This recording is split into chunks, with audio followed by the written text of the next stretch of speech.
আসসালামু আলাইকুম প্রিয় ভাই বোনেরা। তো অনেক চাকরির পরীক্ষার ক্ষেত্রে বা এডমিশনের ক্ষেত্রে যে এডমিশন যে পরীক্ষাগুলো থাকে সেগুলোতে আমরা যে বিষয়গুলো থাকে পঞ্চপাণ্ডব কবিদের থেকে প্রশ্ন থাকে। তো এই পঞ্চপাণ্ডব কবি মনে রাখার যে কৌশল সেটা আমরা শিখিয়ে দেব। তো এই পঞ্চপাণ্ডব আসলে কাদেরকে বলা হয় সেটা আগে জানি আমরা।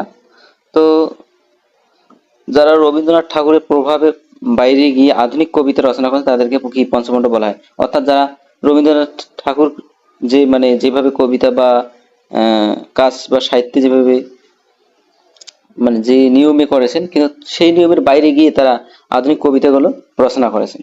তো সেই জন্য তাদেরকে পঞ্চপাণ্ডব বলা হয়, কারণ তারা কি রবীন্দ্রনাথ ঠাকুরের প্রভাব থেকে একদম বাইরে, তারা নিজস্ব ভাবেই কবিতাগুলো কি লিখেছেন, রচনা করেছেন, এই জন্য তাদেরকে পঞ্চপাণ্ডব বলে। তো এই পঞ্চপাণ্ডব কবিদের নাম মনে রাখার সবচেয়ে সহজ কৌশল হলো অবুঝ বিশু। এটা মনে রাখলে আমরা খুব সহজে পঞ্চপাণ্ডব কবিদের নাম মনে রাখতে পারবো। তো নিচে আমরা কৌশলটি শিখিয়ে দিলাম। তো কৌশলটি হলো যে নিম্ন কৌশলটি শিখানো হলো অবুঝ বিশু। তো অতে হলো অমিয় চক্রবর্তী, বউতে হলো বুদ্ধদেব বসু, দেখতেছেন। তো জ বর্গীয় জতে হলো জীবনানন্দ দাস, এবং বিতে হইল বিষ্ণু দে, সুতে হইল সুধীন্দ্রনাথ দত্ত।